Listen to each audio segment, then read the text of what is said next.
Ino yung kamay mo, lo. Ayan. Malinaw pa yung mata mo, lo. Bigyan kita 100.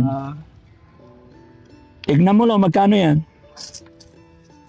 Ay, 1,000 po. Ito. Ay, 1,000. Okay. Kikita pa. So, dagdagan natin, lo. O, di dalawa na. Oh, 3 na. Salamat, Nay. 4. 5. Oo. 5,000. Buhay na ako rito. Ha? Salamat po. Salamat po. Buhay na kami rito. Makakabili kami ng isang kabang bigas. O, edi, may pambili pang ulam. Oo. At saka kape. Salamat po, sir. Walang ano man, lo. Salamat po sa inyo. Oo. Pasalamat tayo kay God. Opo, salamat. Ha? Para sa iyo talaga yan. Oh, gaano nga ba kahirap ang buhay na dinadanas ni Lolo? Ay, sobra. Oo, sobra talagang hirap po. Pag walang makabigay, kuminsan nalilipasan kami ng gutom. Bakit nga ba ganun nangyari? Ito yung anak mo. Eh, sabi ko, dalawin lang naman ako kahit sa konti. Sa palagay mo, Lo, bakit hindi ka dinadalaw ng mga anak mo? Sa loob ng 15 years, hindi ka nadalaw ng anak mo? Hindi na po. Yung malakas pa ang mata ko, nadalaw yung mga yan. Eh ngayon na Nung mahina ka na? mahina na ako, para akong pinagtampuan na hindi ko maintindihan. Hindi ko naman sila pinalaki ko sila sa maayos. Opo. Kung gusto nila magbakasyon dito sa probinsya, halimbawa, dalawin ako, sana kung buhay pa ako. Ako yung naiiyak sa kalagayan ni Lolo, mga kababayan. Kawawa yung Lolo, 7 anak, tapos ngayon naglilimos ng oras para sa mga anak, no? Ako yung naiiyak talaga sa kalagayan. Napakahirap ng kalagayan. Kita nyo mga kababayan, napakainit. Pero pinipilit niyang mamulot ng mais para may ibenta daw. Para mabuhay lang niya yung kanyang apo. Mabuhay, malamanan yung kanyang tiyan. Tay! Marami ka na napulot? Mayroon na rin konti. Oh, patingin na nakuha mo, Tay. Patingin, pahingi. Anong oras? Oh, yun. Oh. Yan, mga kababayan. Ilan na ganito napulot mo? Mga 8 siguro. 8. Marami ba napupulot? Mahina? Mahina rin, pero nagtsatsaga lang. Mahina. Ilang taon ka na ba, Lo? 76. Pahingi pa mais. Ayan. Ayan ang mga pinupulot nila, no? Pero pagka sinunog na yan, mga kababayan, wala na, sira na. Wala na, sira na. Sira na pag napulot. Matagal ka na ba namumulot? Matagal na rin po, pero mahina ng mata kasi. Mahina na mata. Ilang taon ka na po ba? 76. 76. Oh, asawa mo po? Wala na po. Sa akin? Solo ka, anak mo? Apo, mayroon. Anak, nasaan? Wala na akong mga anak Bakit? Namatay sila. Namatay anak mo? Yung Asawa mo patay na rin. Patay na rin. Ilan ba anak mo? 7 yan. Oo. Tatatloan na buhay. Yung isang babae, wala rito, nasa Bisaya. Oo. Dahil sa asawa niya, Bisaya Dinala siya doon. Oo. O, tapos, Hindi na rin ako nabalikan. Ilang taon na. ilang taon ka nang hindi nabalikan ng anak mo? Mga kwan na siguro, mga 15 taon na. Ay, hindi ka na kinumusta ng anak mo nung napunta Paano na. ko kukumustahin? Nasa Bisaya naman sila. Pero 15 years, hindi na kayo nagkausap ng anak mo? Nagtsatsaga naman ako dyan para mabuhay kayo magulo. Yung iniwan sa inyong apo, babae. Babae. Babae yung iniwan. Maliit pa hanggang paglaki niya. Mahina na rin naman ako, mata ko. Hindi naman ako dapat tulungan ako ng kanyang ama kaso mo hindi na inintindi. Hindi ko alam kung Bakit ano na hindi nangyari. inintindi? Bakit Hindi naman ako makatawag. Wala naman akong kahit na cellphone, ganyan. Sana makatawag ako. Hindi naman ako makatawag. Kaya ito, nagtsatsaga ako rito sa init ng araw. Ito, dito tanda po ito. Kung minsan, nagtatatlo ng tingin ko sa kwan, kaya kinakapa ko na lang. Kinakapa mo na lang. So, ibig sabihin, kinakapa-kapa mo na lang. Yung mais, taga kwan, kung minsan nahanap ako, yun. Nakakakuha. Bakit nga ba, Lo, no? Bakit nga ba ganun nangyari? 7 yung anak mo, tapos namatay yung... Tatatlo yung nabuhay, isang babae, ay 2 babae, 1 lalaki. Mm-mm. Eh kaso mo, namatay na yung isang babae. Oh. O di 1 na lang, Opo. 2 na lang sila, yung lalaki at saka ito. Ay kaso mo, itong anak kong babae, hindi na rin ako binalikan yan sa bahay. Opo. O dahil sa mayroong mga anak din yon, Mm-mm. ay panay may mga asawa na yon. Eh sabi ko, dalawin lang naman naman ako kahit sa Sa palagay mo, Lo, bakit hindi ka dinadalaw ng mga anak mo? siguro baka may trabaho sila o hindi kaya wala silang Pero masayo, sa loob ng 15 years, hindi ka nadalaw ng anak mo? Hindi na. Yung bahay na pinatayo kong barong-barong, o yun na lang ang tinitira namin kung babalikan tatay mo, salamat. Kung buhay pa ako, bahala ka na. Paano ngayon yun, Lo? Hindi sa'yo hinihiling. Bumalik sila pag wala ka na. Ay, yun na. Yun ang kinukuha ko. Kaya sabi ko, bahala ng Panginoon Diyos sa akin. Ako, wala naman ang hanap buhay ng lolo kako. Hindi na rin pwede mag-hanap buhay at hindi na makakita mata. Kaya nagtsatsaga ako rito sa pagkukuhaan, pagpumulot ng Pero hindi- mais, kung mayroon. Pero tay, yung isang anak mo, 15 years, hindi ka Hindi. kinumusta, hindi ka pinuntahan. Yung isa mong anak, O, hindi na. 10 years, hindi ka pinuntahan. Hindi na ako napuntahan. Hindi ka Bakit? nagtatampo sa kanila. Ay, para ako nagtatampo rin. Siyempre, wala akong magagawa. Nasa malayo naman ako. Kung gusto nila magbakasyon dito sa probinsya, halimbawa, dalawin ako, sana kung buhay pa ako. Mm-mm. Sana pumunta sila yung hindi pa hulian lahat, no? Opo. Pero sabi mo tayo, nung malakas ka pa, lagi silang nandyan. Oo. Nung mahina ka na, wala na. Wala na. Nung malakas pang kifan ko, Mm-mm. siyempre makakatrabaho ako. Oo. Siyempre maliliit pa mga anak yan. Oo. Wala pa mga asawa. Ngayon, nung mga may asawa at mga mamanugang na, Mm-mm. hindi na ako inaintindi. Bakit kaya? Aywan, hindi ko malalaman kung anong anak buhay nila doon sa Manila. Sa Manila sila, yung Oo. iba Mm-mm. Mga apo ko wala. Hindi ako naalala. Ano pangalan mo ulit tayo? Rogelio po. Tatay Rogelio, may video po ako dyan. Po. I-upload ko po ito. Mapapanood ng mga anak mo. Sana nga. Opo. So, may mensahe ka ba sa kanila para mapanood nila yung sasabihin mo at malaman nila yung kalagayan ninyo mag-apo? Baka sakali maawa sila sa'yo. Sana maawa sila sa akin. Sige tay, manawagan ka sa mga anak mo. Mapapanood nila to, sigurado ako.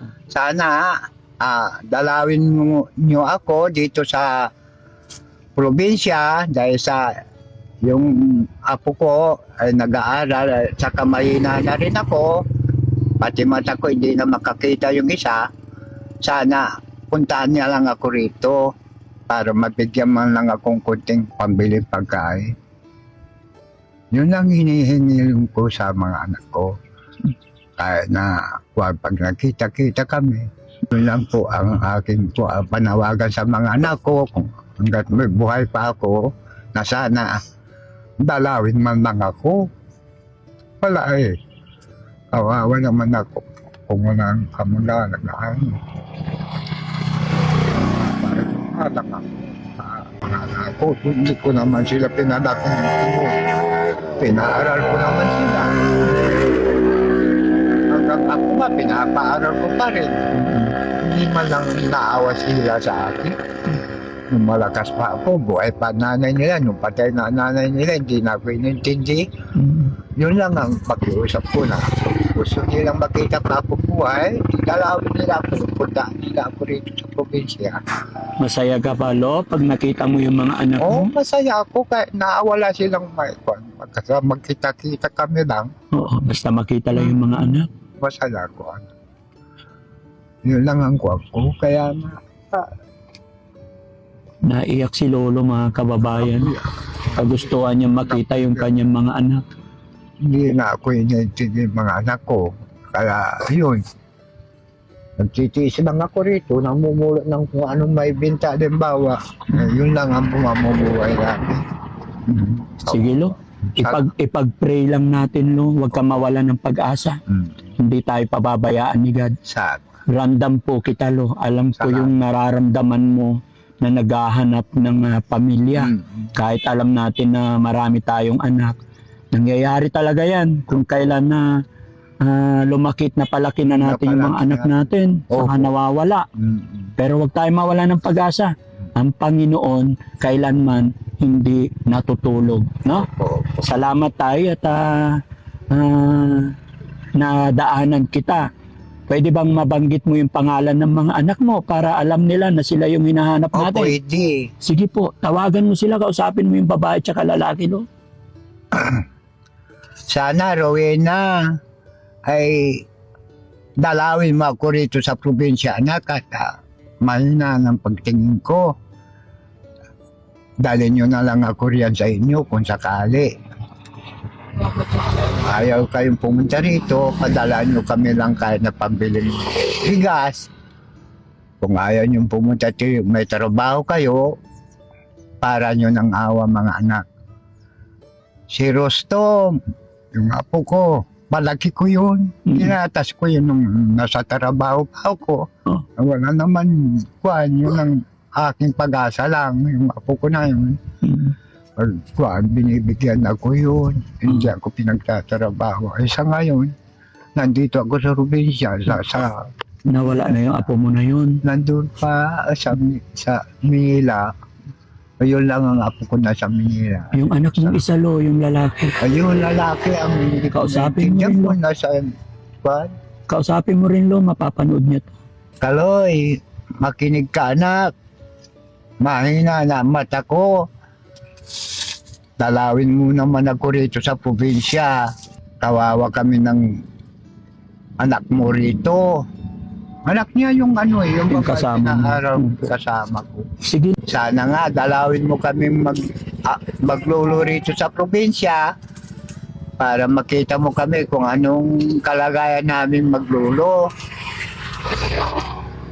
Gusto kong makadalaw kayo rito para kung sakali ayaw nyo akong dalhin dyan, sana yung anak mo ay mag-graduate pa ngayon ng grade 6.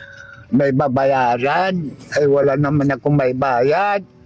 Sana pumunta kayong mag-asawa rito para yung anak nyo ayun lang po masasabi ko anak, na dumalaw ka rito para makuha mo yung anak mo rito at mabayaran mo yung kanyang utang sa eskwelahan.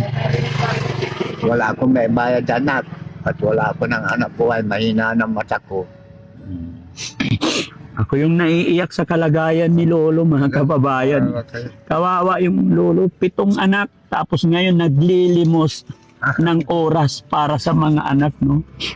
Ako yung naiiyak talaga sa kalagayan. Napakahirap ng kalagayan. Kita niyo mga kababayan, napakainit, pero pinipilit niyang mamulot ng mais para may ibenta daw, para mabuhay lang niya yung kanyang apo, mabuhay, malamanan yung kanyang tiyan. Lo, salamat sa Panginoon dahil nadaanan kita. Bibigyan kita ng kaunting tulong, Lo, para makasurvive ka po. Ano? Opo. Ayan. Akin na yung kamay mo, Lo. Ayan. Malinaw pa yung mata mo, Lo. Bigyan kita 100. Ay, 1,000 po. Ay, 1,000. Okay. Kikita pa. So, dagdagan natin, Lo. O, di 2 na. Oh, 3 na. Salamat, man. 4. 5. Oo. 5,000. Buhay na ako rito. Ha? Kami rito, makakabili kami ng isang kabang bigas. O, edi, may pambili pang ulam. Oo. At saka kape. Salamat po, sir. Walang ano man, Lo. Salamat po sa inyo. Oo. Pasalamat tayo kay God. Opo, salamat. Ha? Para sa iyo talaga yan. At hiling ko, Lo, sana mapanood ng mga anak mo yung video na to para mapuntahan ka. Opo. No? Para mapuntahan po ako. Sige, Lo, wag kang mawawala ng pag-asa. Opo. Ha? Salamat po sa inyo. Nadaanan niyo ako. Oo. Sige. Kaloob ng Panginoon yan, Lo. Ha? Para sa iyo yan. Opo.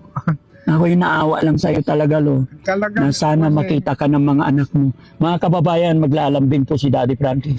I-share niyo po yung video na ito para matugunan natin yung panawagan ni Lolo. Dahil ayon sa kanya, mahina na yung kanyang mata. Pero wala siyang magagawa kundi kumayod pa rin. Mahal pa rin ako kung totoo. Sige, Lo, salamat ha. Salamat po. Mag-ingat ka po. Opo. Dito Okay. lang ako. Oh, sige. Ayan. Salamat dito sa tulong niyo. Pasensya na kayo mga kababayan, nasa gitna ng bukid to kaya wala kaming masisilungan. So maraming salamat po, Lo. And God Opo. bless po. At salamat Salamat din po. kay Kuya Sam, binigyan ng sombrero si Lolo. Ay, Dahil nasa gitna ng ibibigay bukid, niyo wala naman siyang sa sombrero. akin. Ha? Sa iyo na yan, Lo, para may sombrero ka. Salamat po. Salamat po. Salamat. Hindi magkandamayaw si Lolo sa kanyang blessing na natanggap.